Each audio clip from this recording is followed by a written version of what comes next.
Hey guys, I'm gonna ask you to do me two favors. First, subscribe if you're not subscribed, and then also turn up the volume. This is another early morning video before I leave for work. Um, I wanted to do it yesterday, but just so many things going on with the family, I never got a chance to do it. So listen careful. What I'm saying, I believe is important. Otherwise, I would be having my third cup of coffee before I run out the door. Instead, I'm taking it to go.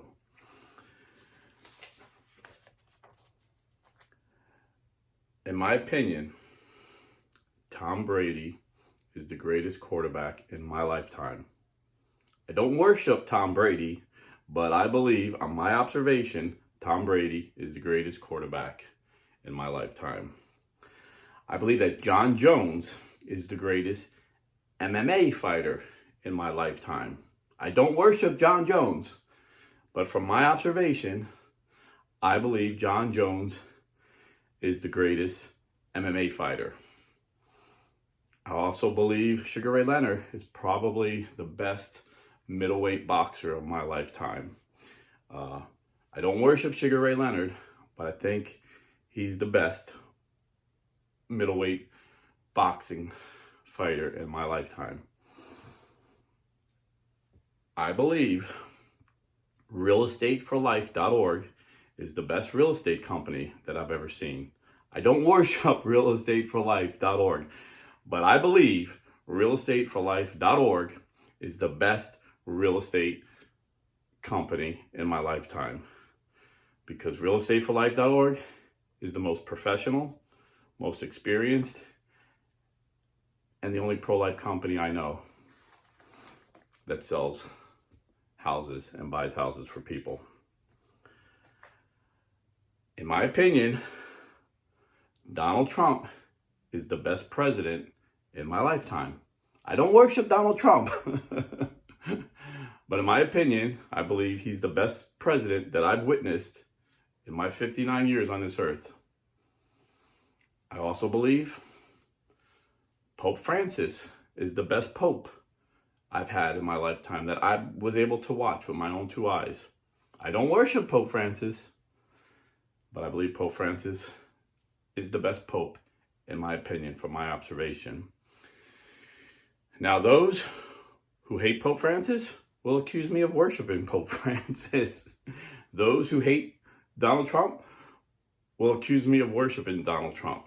Yesterday, I made a video on the sick people in America that are commenting on my channel that hope Pope Francis dies because they think he's a terrible pope. And I compared that. I used an analogy, a comparison of how people that hated Donald Trump were hoping he died when he was shot. They were wishing, I'm sorry, I got something I want to read. I'm trying to keep on the screen down there. They were hoping that the second attempt would have killed him. Then they were hoping someone else would get him. I said, these are sick people.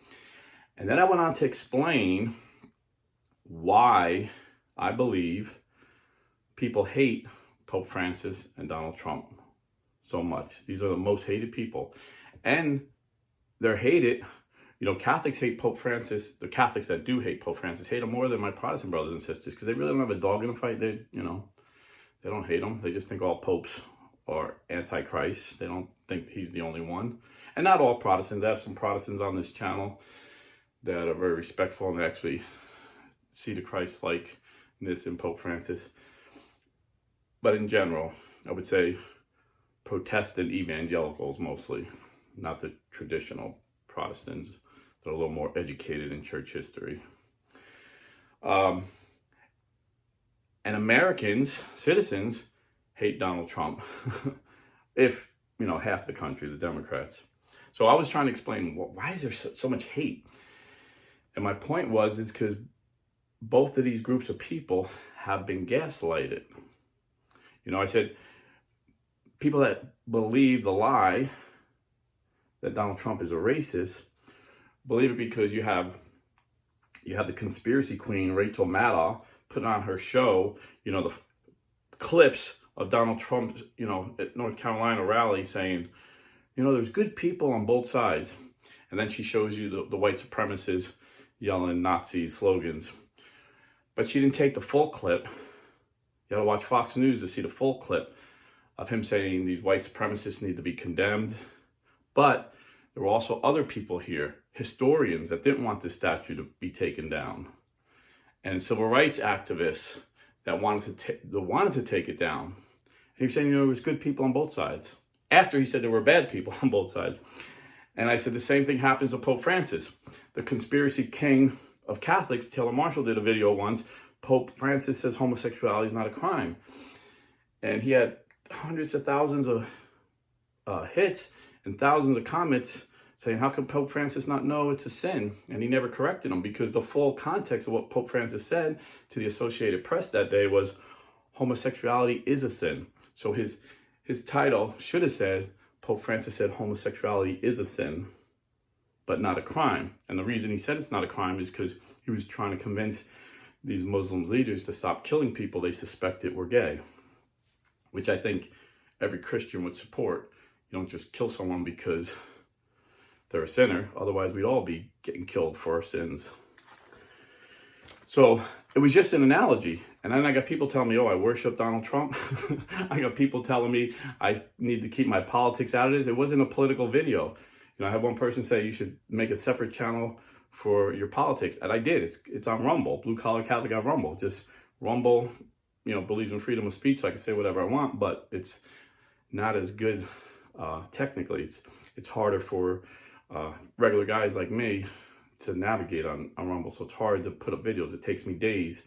Like this video, I'll make it and I'll post it within 10 minutes. And if my internet's good, it'll post in 10 minutes. If not, I just gotta wait for the internet. But I don't have to do nothing else. Rumble takes days and days, and sometimes it fails and I gotta redo it. So that's why I haven't made that many videos on Rumble. But it wasn't a political video. The video was, why do Americans and Catholics have this disease, this sickness that they want to see these people die because they disagree with them. So that's what the video was about. But people kept asking me, well, what do I think, you know, about this immigration? This is the hottest issue right now. What do I think about this immigration issue? I know you love J.D. Vance. What do you think about him opposing the Pope? Well, I actually commented like the day after J.D. Vance had that interview. I think it was on CBS. And, but it wasn't about that. You know, sometimes I'll have a topic, but I'll go off topic. So this one I want to focus on what J.D. Vance said and what Pope Francis said. And I think you will be surprised. I think you will be very surprised, because when you get through all the noise and get to the facts, they're really not far apart. So J.D. Vance in an interview was asked, well, you're Catholic. What do you think about the United States bishops condemning these executive orders that ICE can now go into churches and schools to get illegal immigrants? And the first part he said was good. Very bright man, you know, he was a great pick. The first part he said was good. He said, well, if you have a murderer in a church, wouldn't you want police to go get him? And she's like, of course. He's like, if you had a murderer in a school, a vicious, vile murderer that you know is a psychopathic murderer, wouldn't you want the police to be able to go in there? That's all we did.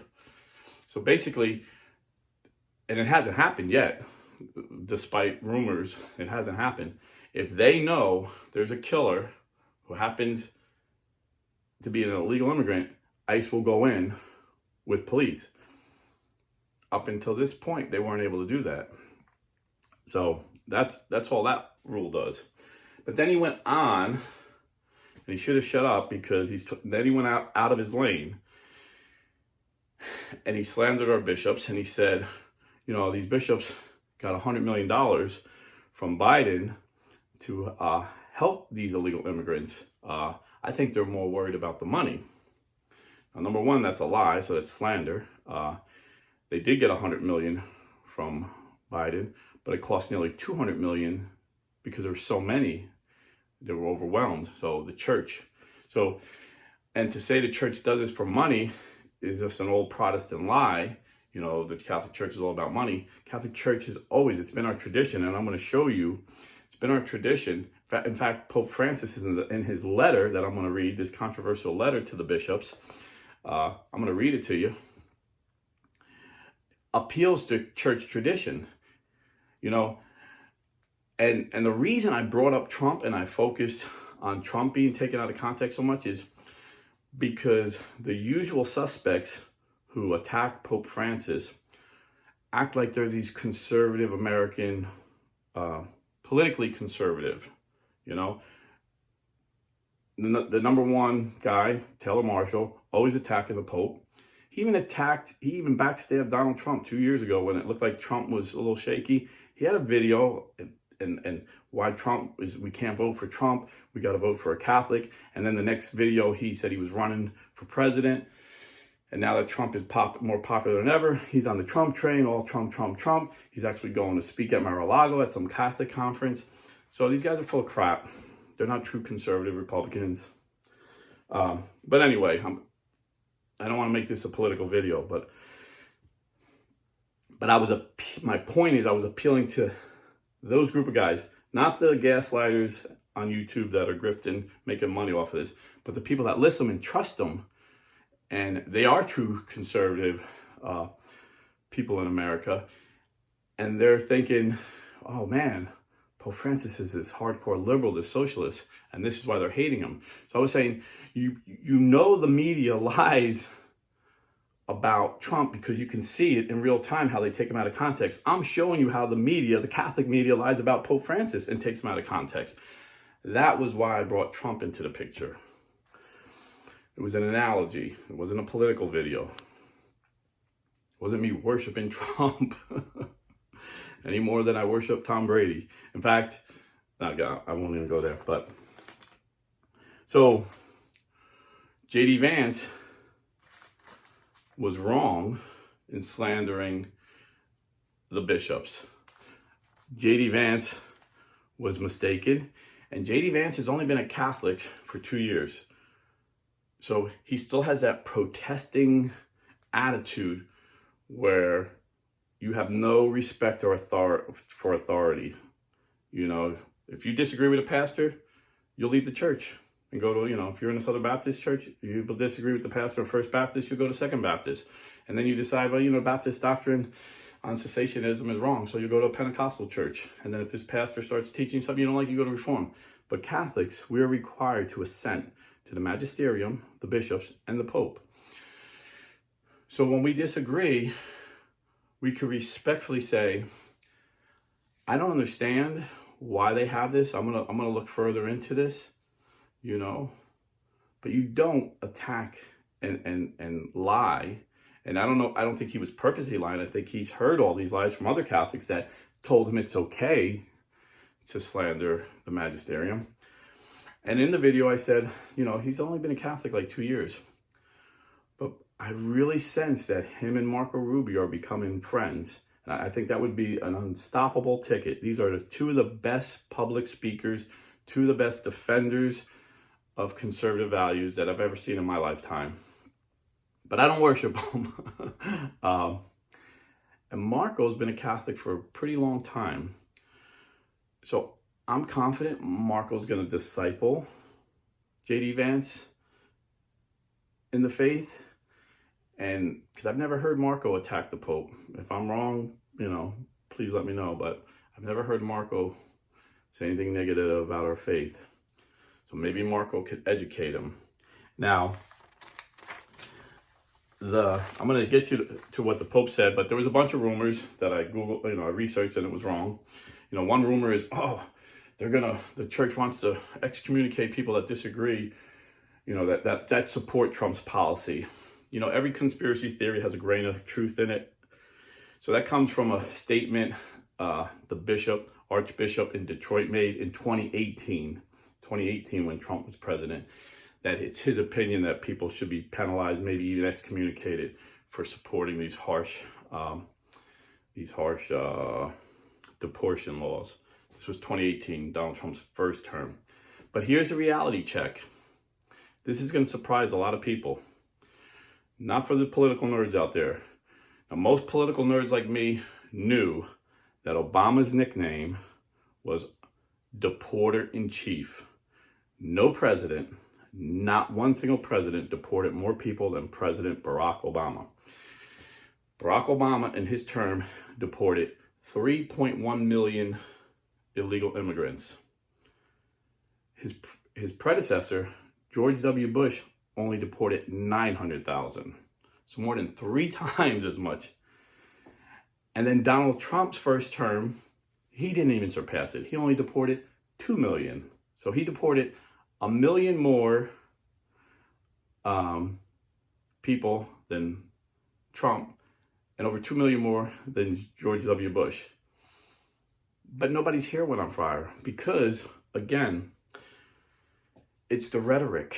It's the rhetoric. It's taking people out of context.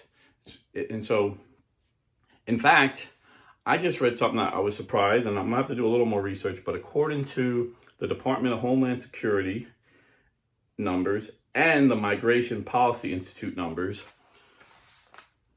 Biden deported more people than Obama. Now, there's some numbers saying he deported less, but if you look at these numbers, it's like 4 million, and you say that's impossible. Well, you have to realize Biden said only 10 million people came across the 10 million people came across the border illegally. But more accurate estimates of more honest people say like 20 million.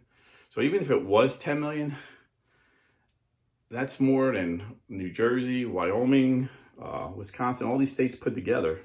These are a lot of people coming across. So, it may not look like that many because of the, when you look at percent wise. But why do people freak out at Donald Trump? Again, rhetoric. It's rhetoric. Now, before I get into what Pope Francis actually said and what the policy actually is, just want to make sure I'm not forgetting anything. I just want to mention former Democrat Mayor Ed Koch from New York City. When he was mayor, he used to say, listen, if you agree with me at 8 out of 12 issues, you should support me. If you agree with me 12 out of 12, you're not thinking for yourself. That's what he used to say. Well, if you look at all the issues the Catholic Church we consider most important, they support Trump way more than Biden. Pope Francis praised Trump over his pro-life executive orders. His executive order saying there's only 2 genders. Pope Francis has said in the past, transgender ideology is demonic. It's demonic. Every child deserves to have a mother and a father. Same-sex couples deny that right to children if they adopt, so they shouldn't be able to adopt. He said homosexuality is a sin. So he supports Trump's pro-life policies. He supports Trump's pro-traditional marriage policies. He supports Trump's, and this is Pope Francis and the magisterium and the U.S. bishops. He supports Trump on transgenderism, and he supports Trump's efforts for peace. Donald Trump was the only president in the last 30 years not to start a new war. And his focus on bringing peace to the Middle East and to Europe looks like it's going to work. He's going to bring peace. I mean, he was given a mess, and it's going to be messy. And Russia invaded Ukraine, so they're responsible for every death in that war. Hamas invaded Israel, so they're responsible for every death in that war, in my opinion. And people are going to take sides. It's human nature. But the point is, Donald Trump's not responsible, because when Donald Trump was president, this didn't happen. But Donald Trump has a plan, and he's aggressively trying. He's the only president I ever heard talk about the humanity. He's always talking about, and you could see in his face, he's like, too many people have been killed. This is not good. He even criticized our own party's president, George Bush, for going into Iraq. He's always been against war. People on the right have always called him a dove, not a hawk, Biden was a hawk, a war hawk. He wanted war. They benefited financially. We know. It's a fact. It's not my opinion. His family benefits financially from war. So does Dick Cheney and Liz Cheney's family. This is why Democrat and Republican support each other in this one because money. You know, the Bible says money is the root of all kinds of evil. I'm sorry, money isn't. The love of money is. So they support him on his issues for peace. So one issue, and I can go on to like a dozen other issues, you know, one issue that we're condemning the way he's doing it. And we're not condemning, the church is not condemning that he's doing it, it's the way he's doing it. And some might say, oh, well, he said Biden was a good Catholic. No, listen closely. Biden said the Pope said he was a good Catholic, and we know Biden was lying. How do we know? Because his lips were moving. Biden has been caught in thousands of lies since I've been a political nerd since a young child. And no one heard it. Only Joe Biden heard this. So we don't know what was said in private. But this one issue, I don't think we're too far off. In fact, I seen him on ABC, I guess, Norah O'Donnell, asking him about immigration. And he said, yes, you know, countries have a right to protect their borders and secure safety. So they should interview people before they come over. And some of them, yes, will have to be sent back. But those who are in need, you know, out of fear for their life or their family's life or poverty, you know, someone who has legitimate needs, America should accept. So I'm like, that's basically been our policy. The only thing is Biden changed the policy and just let everyone in. And Nancy Pelosi spilled the beans and said, yeah, we wanted to make these people's voters and we would have never had a Republican president again. That was their plan. But what happened was they didn't vet anybody. They didn't interview anybody. They just let these people across. And even Joe Biden's own Justice Department said they lost 300,000 children because they didn't keep track of them. They just let them come across. It was just overwhelming. And they believe that the majority of these 300,000 children were sold into sex slavery. This is horrific. So if you have humanity and you are a Christian and you want to show love to these children, you wouldn't allow that to happen. The Border Patrol said the cartel had total control over the border. They had no control over it. These evil terrorist cartel members controlled the border. And they sent over drugs, sent over women, you know, and put women into prostitution, children into prostitution. Evil was taking place at the border. It became radically demonic. So Trump's got to do something radical to let people know you can't do this. So his rhetoric's coming across hard. And now you got the liberal media in America being translated by the even more liberal media in Europe. And this is what the Pope is hearing. And it sounds horrible. It sounds horrible. But I'm like, we're doing what he said. It's just, it has to be on such a large scale because Obama just let everything, Biden let everything get out of control. Probably Obama. Biden wasn't really there. He was being,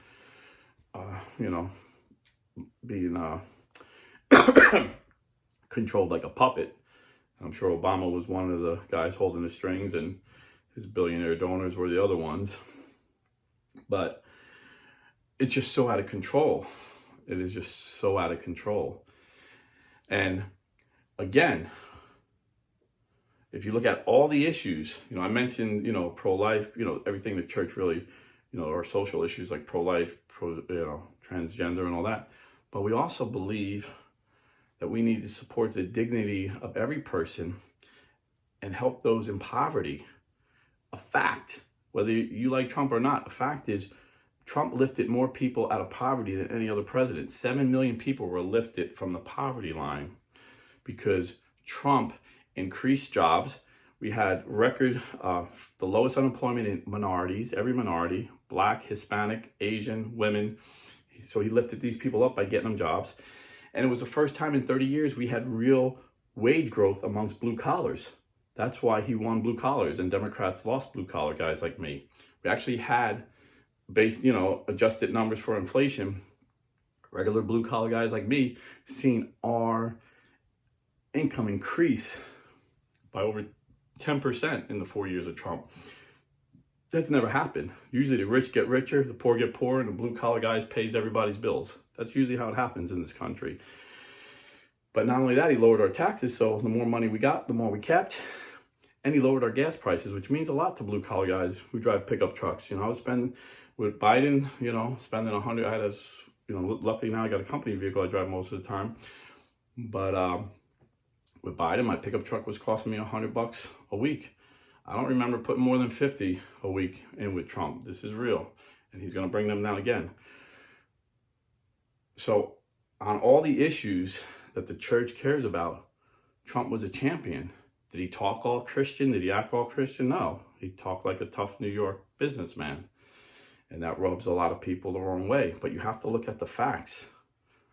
Trump did more for the pro-life movement than any president since abortion was legalized in this country. He did more for the traditional marriage than any.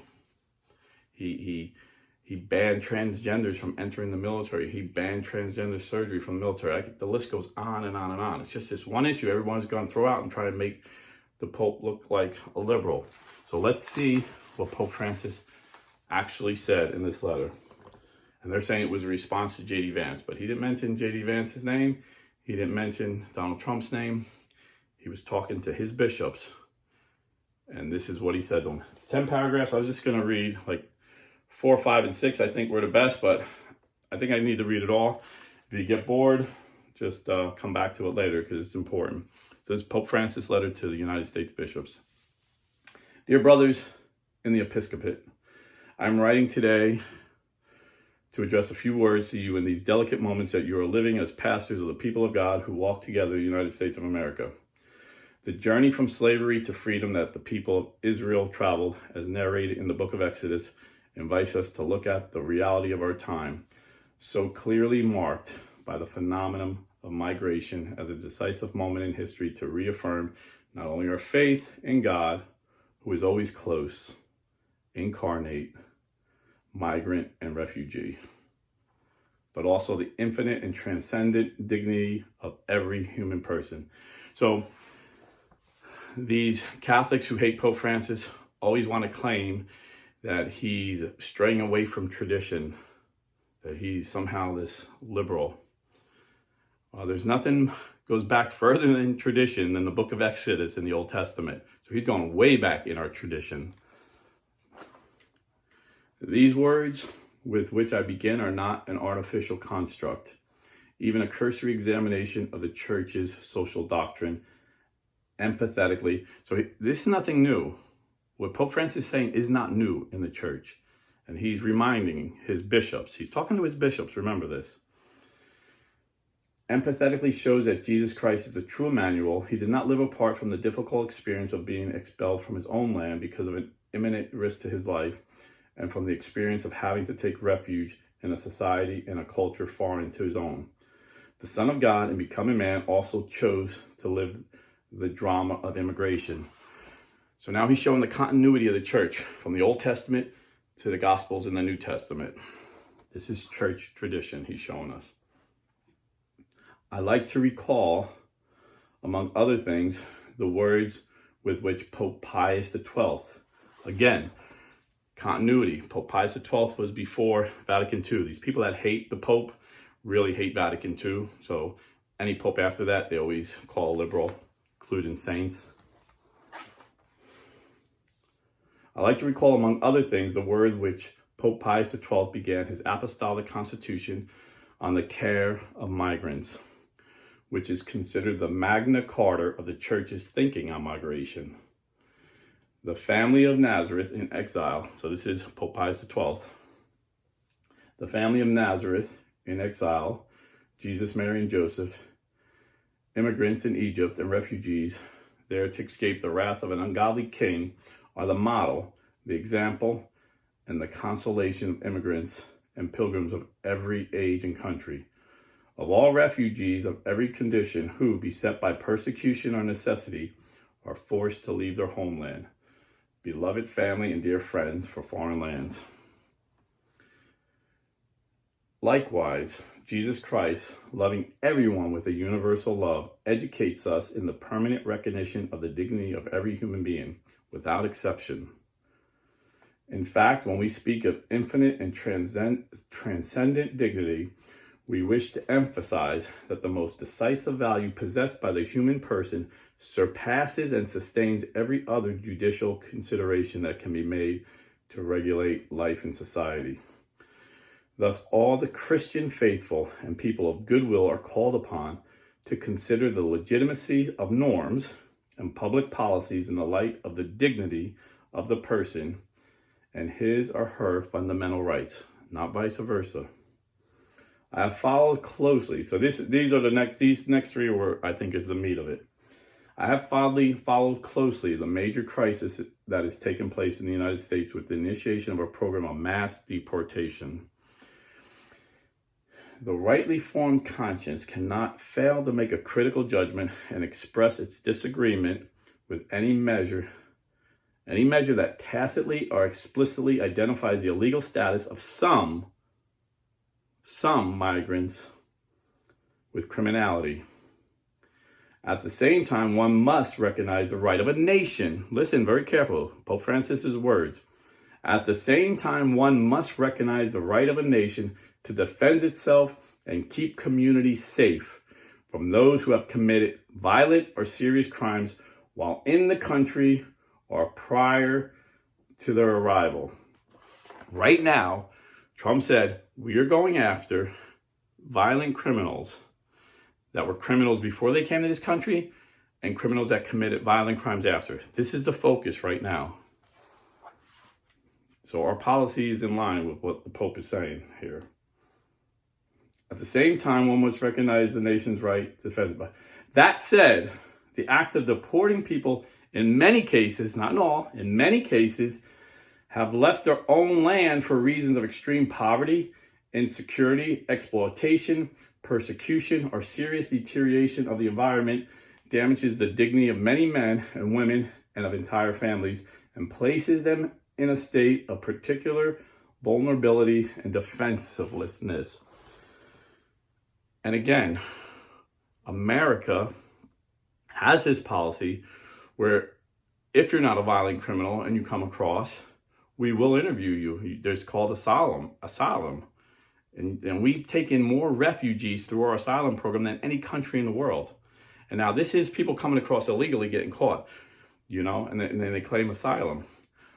But legal immigration, America takes by far more than anybody legally that comes in the way we're asking them, orderly. We can make sure they're not dangerous to our children and to our wives.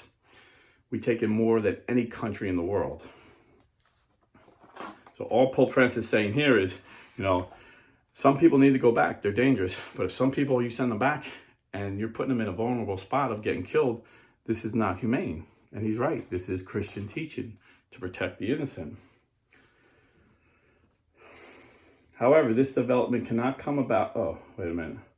That said, the act of deporting many people damages the dignity of many. Okay, now chapter 5 or paragraph 5. This is not a minor issue. So the Pope is taking immigration serious. So us Catholics got to take it serious. This is not a minor issue. An authentic rule of law is verified precisely in the dignified treatment that all people deserve, especially the poorest and most marginalized. The true common good is promoted when society and government, with creativity and strict respect for the rights of all, as I have affirmed on numerous occasions, welcomes, protects, promotes, and interrogates the most fragile, unprotected, and vulnerable. This does not impede the development of a policy that regulates orderly and legal migration. This is what we had until Biden broke the system. So the system is so busted up, it is so dangerous that it can't be sustained, that America, who lifts more people out of poverty, that protects more people from dictators and tyrants, is going to crumble. We cannot sustain this system. We need to get back to what Pope Francis said, an orderly, legal migration, regulated, orderly, legal migration. However, it's so busted, it looks chaotic the way we have to fix it because it's so chaotic now. And again, the rhetoric through the liberals media in this country and the liberal media in Europe, it looks like we're just being really mean Americans, just, kicking out women and children. When in reality, we're going after these dangerous criminals first, and we're trying to get the system in order, the border closed, so we can do this orderly and legally, like Pope Francis recommends. What is built on the basis of force and not on the truth about the equal dignity of every human being begins badly and will end badly. Yeah, if, we need to treat everyone with dignity and respect and look at every case. But again, right now we're going after the bad guys that we know are murderers, rapists, drug dealers, violent. But yes, we need to show dignity. I mean, this is what the church needs to do, and this is what we recommend that our government. But he's not talking to President Trump, and he's not talking to J.D. Vance. He's talking to the church. He's talking to his bishops. Then paragraph 6, Christians know very well that it is only by affirming the infinite dignity of all that our identity as persons and as communities reaches its maturity. Christian love is not a concentric expansion of interests that little by little extend to other persons and groups. In other words, the human person is not a mere individual, relatively expansive with some philanthropic feelings. The human person is a subject with dignity who, through the constitutive relationship with all, especially the poorest, can gradually mature in his identity and vocation. The true ordo amoris that must be promoted is that which we discover by meditating constantly on the parable of the Good Samaritan. That is by meditating on the love that builds a fraternity open to all. This is very interesting because J.D. Vance, like I said, he stepped out of his lane and he tried to teach the Pope and the bishops Catholic theology. And he's like, based on the ancient teaching of amoris ordo, which I had to look up, I'm not a Latin scholar, just means orderly love, the rightly ordered love. And the way Vance described it was, love's got to be orderly. You love your family first, then you love your neighbors, then you love your communities, then you can love those outside of your community. But first you got to protect your family, your community. So he was using that to justify his policies, trying to be more Catholic than the Pope, like a lot of conservatives think they are, and a lot of liberals too. And Pope Francis is saying no. Rightly ordered love follows example of the Good Samaritan. And to me, that seems like a checkmate theology move. I can't argue with that. That's the gospel. That's Jesus telling us that, So the Pope wins that argument. And even if he didn't, he's the Pope. J.D. Vance isn't. J.D. Vance is a new Catholic who needs to mature in the faith. And like I said, I'm confident Marco Rubio is going to disciple him, and we're going to have 2 strong Catholics in the White House. So then I'm going to read the rest of it quickly just to show you what you hear in the news is all lies. 7, 8, 9, and 10, really quick. They're all short paragraphs. But worrying about personal, community, or national identity apart from these considerations, easily introduces an ideological criterion that distorts social life and imposes the will of the strongest as their criterion of truth. Yeah, we don't want that. We don't want if you're weak, you're out. If you're strong, you stay. No. If you're evil, wicked, and vicious, you're gone. If you're innocent and you need help, we're going to help you. That may mean letting you stay here. That may mean safely getting you back to your home origin with protection from your own government. I recognize your valuable efforts, dear brother bishops. Again, he's talking to the bishops. I recognize your valuable efforts, dear brother bishops of the United States, as you work closely with migrants and refugees, proclaiming Jesus Christ and promoting fundamental human rights.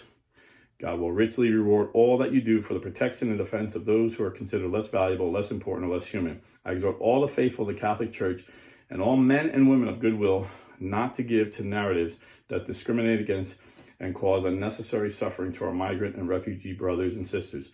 With charity and clarity, we are called to live in solidarity and fraternity.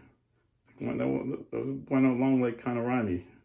To build bridges that bring us even closer together, to avoid walls of ignominy and to learn to give our lives as Jesus Christ gave his life for the salvation of all. This is what he's calling his bishops to do. Let us ask Our Lady of Guadalupe to protect individuals and families who live in fear or pain due to migration or deportation. May the Virgin Marina, who knew how to reconcile peoples when they were at enmity, grant us all to meet again as brothers and sisters with their embrace, and thus take a step forward in the construction of a society that is more fraternal, inclusive, and respectful of all dignity. Amen. What you did not hear there is, if you support Trump, you're going to be excommunicated. That's a lie. What he was saying, he was giving Catholic traditional teaching from the Old Testament to the New Testament, the Good Samaritan, to Pope Pius XII to today. The continuity of Catholic social teaching has not changed. We are the Church of the Poor. And I've told the story of St. Lawrence many times. I got to get ready to leave for work, so I can't tell you this story now. But we are the Church of the Poor. And I believe that Trump's policies are not that far from the church's policies on this issue.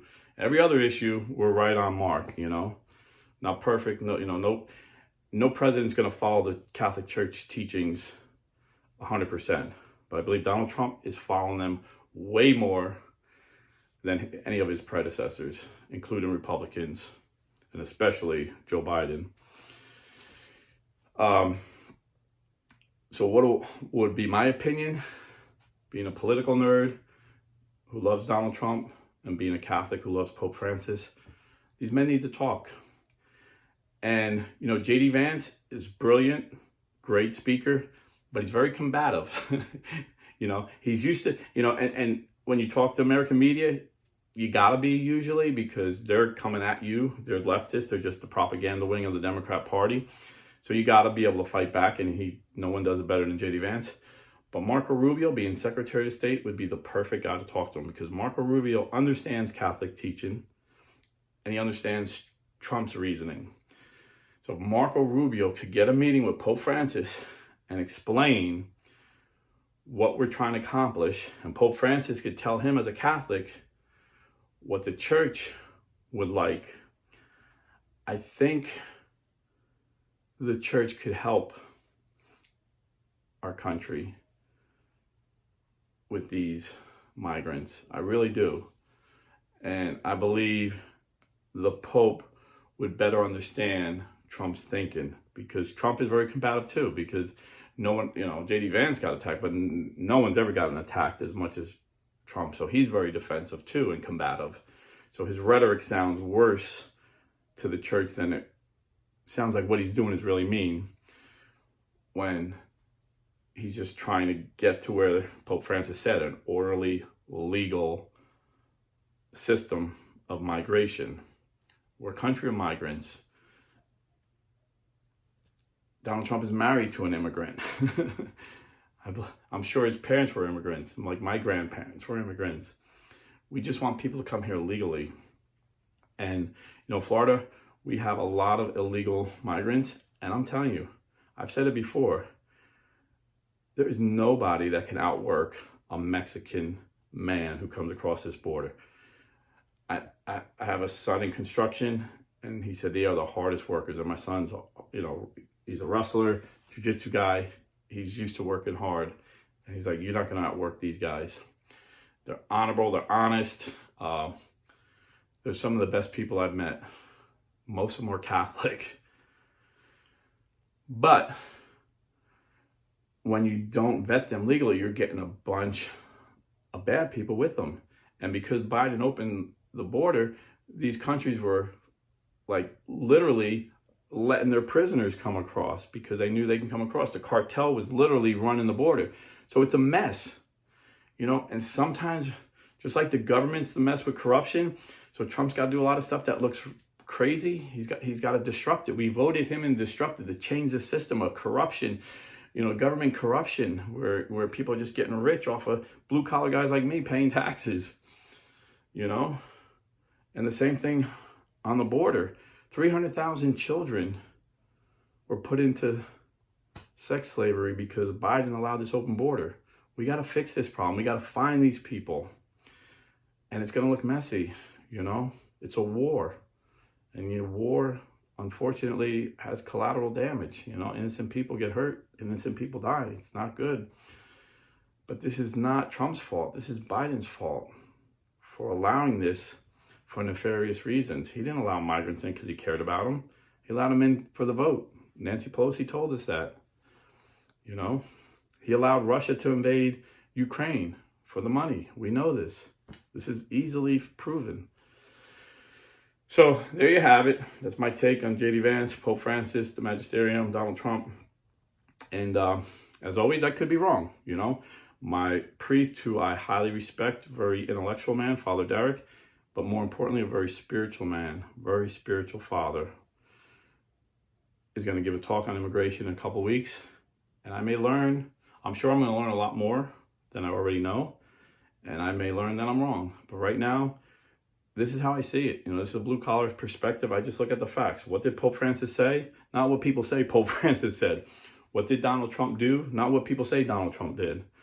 And I see they're not that far apart, in my humble blue-collar opinion. God bless and stay Catholic.